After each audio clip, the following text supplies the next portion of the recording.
Hi hello నమస్తే. I'm Kumari from Kumari's kitchen. Hi అండి, అంతా ఎలా ఉన్నారు? I hope all good. Okay అండి, నేను ఈరోజు ఒక వెజ్ కర్రీ రెసిపీ చూపిస్తాను. మునక్కాడ పొటాటో ఎగ్ కర్రీ. ఈ curry white rice, pulao, any flavoured రైస్లోకి బాగుంటుంది.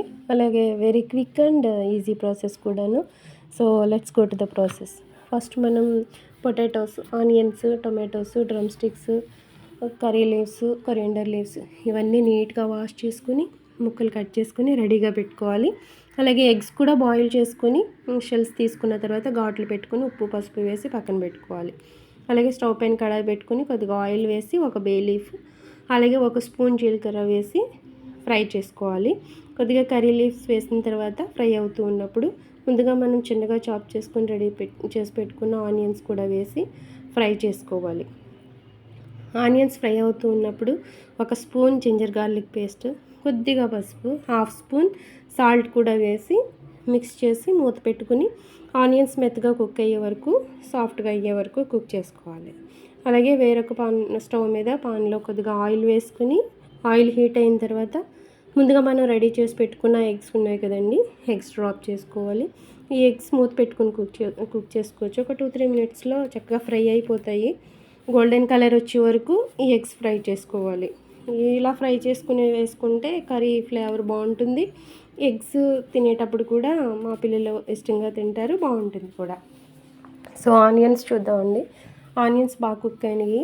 తర్వాత ముందుగా రెడీ చేసి పెట్టుకున్న potato pieces and drum stick pieces వేసుకొని మిక్స్ చేసుకొని మూత పెట్టుకొని కుక్ చేసుకోవాలి. ఇవి కుక్ అవుతూ ఉన్నాయండి. ఒక సైడు ఎగ్స్ కూడా ఫ్రై అవుతున్నాయి, గోల్డెన్ కలర్ వచ్చేసినాయి. రైట్. సో వీటిని మనం తీసుకొని ఒక బౌల్లో వేసుకొని పక్కన పెట్టుకోవాలి. సో ఇప్పుడు పొటాటోస్ చూద్దామండి. పొటాటోస్ కూడా బాగా కుక్ అవుతున్నాయి. ఫ్లేవర్ అయితే చాలా బాగా వస్తుంది. జీరా వేసాము కదా, అండ్ బే లీఫ్ వేసాము, కర్రీ లీవ్స్ వేసాము, ఫ్లేవర్ బాగుంది. సో పొటాటోస్, డ్రమ్ స్టిక్స్ కూడా ఆల్మోస్ట్ కుక్ అవుతున్నాయి.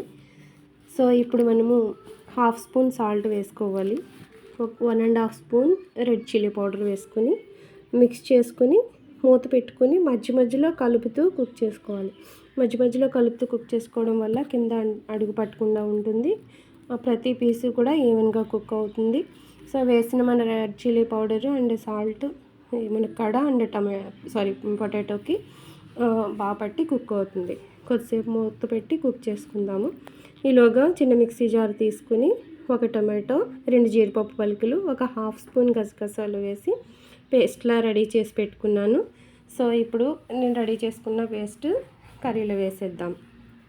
వేసిన తర్వాత ఒకసారి మిక్స్ చేసి కొద్దిగా ఒక హాఫ్ గ్లాస్ వేసానండి వాటరు. హాఫ్ గ్లాస్ వాటర్ వేసి మిక్స్ చేసుకొని కుక్ చేసుకుందాం. కర్రీ కుక్ అవుతుంది. సో ఇప్పుడు ముందుగా మనం ఫ్రై చేసుకుని రెడీ చేసి పెట్టుకున్నాం కదండి, ఆ ఎగ్స్ డ్రాప్ చేసి కుక్ చేసుకుందాం. సో ఈ టొమాటో వేసాం కదా, tomato and eggs, potatoes, drum sticks ఇవన్నీ కలిసి కుక్ అవుతాయి. ఈ కర్రీలోని ఫ్లేవర్ అంతా కూడా ఈవెన్గా కుక్ అవుతుంది. సో ఇప్పుడు మనం ఫ్లేమ్ అయితే మీడియం ఫ్లేమ్లో పెట్టి కుక్ చేసుకుందాము. ఎగ్స్ కూడా వేసాం కదా, సో కుక్ అవుతూ ఉంది కర్రీ.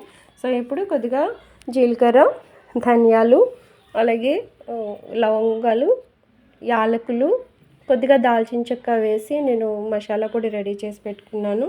వెజ్ కర్రీస్లోకి, నాన్ వెజ్ కర్రీస్లోకి కూడా వేసుకోవచ్చు. ఫ్లేవర్ చాలా బాగుంటుంది.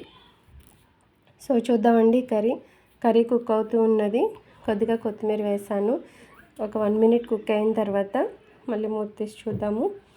కుక్ అవుతుంది. ఫ్లేవర్ కూడా చాలా బాగుంది. ఇప్పుడు మనం ముందుగా రెడీ చేసి పెట్టుకున్న మసాలా కూడా ఒక హాఫ్ స్పూన్ సరిపోతుంది.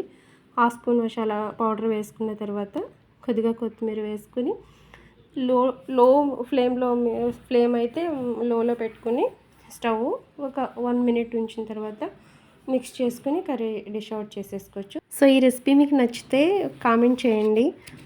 Thank you for watching my video. So comment చేయడం మాత్రం మర్చిపోవద్దు.